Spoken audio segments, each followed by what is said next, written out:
Welcome to Study Loop. Problem 7.5. We have a baseball being thrown from the top of a building 22 meters off the ground. Its speed is initially 12 meters per second and is thrown at an angle of 53.1 degrees above the horizontal. So we would like to find out some things about what happens when this ball hits the ground. So first of all, we want to know how fast it's going to be going when it hits the ground. Part B, if you threw this at 53.1 degrees below the horizontal instead, what would its speed be when it hits the ground? And then C, if we take into account air resistance, which we're ignoring for A and B, which one of these two situations will cause it to hit the ground at a higher speed? So for this, we can use the conservation of energy. So there's some total mechanical energy.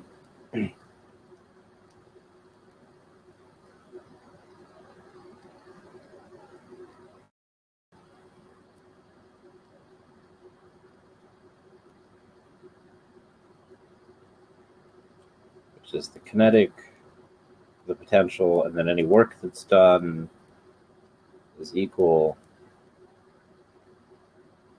to the final kinetic and potential energies. Excuse me. Now, there's nothing doing any work in this problem external to the force of gravity, which is already taken into account by the potential energy. So no need to worry about that. So we have 1/2 mv initial squared plus the weight of the ball times its initial height is equal to, and so if this is our 0 point for measuring gravitational potential energy, then when it hits here, then there will be no potential energy left. So this is also 0. And so there'll only be, all of the potential energy will be transformed into kinetic energy. So mv final squared. And we can see right away that we don't have to worry about how massive the ball is, which is good because we weren't told its mass.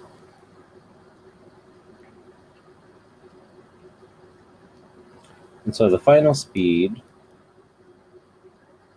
is the square root of 1/2 times the initial speed squared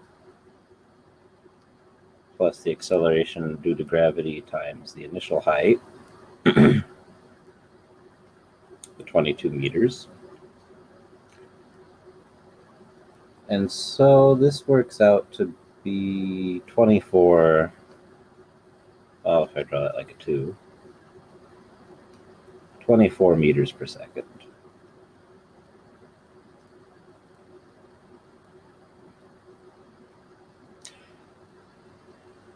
Now for part B, notice that nowhere in here did we have to worry about what this angle was. So in fact, this is independent of the angle. It only depends on its initial speed and its initial height.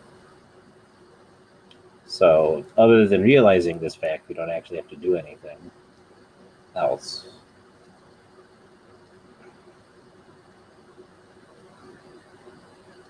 So now the reason for this, if we imagine the two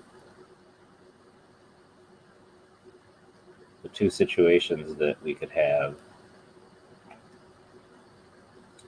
is that here all of the changes in kinetic and potential energy between the beginning of the ball's trajectory and when it goes up and then starts coming back down, all of these changes net to zero because the force of gravity is conservative. So the only thing that matters is what the initial height was and what the final height is, and not what heights it goes to in between.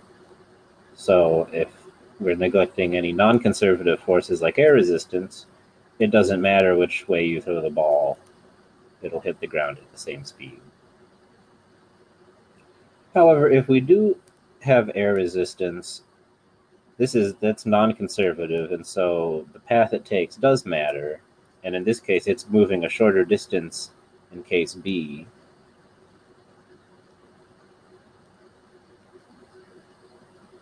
So that will have the higher speed.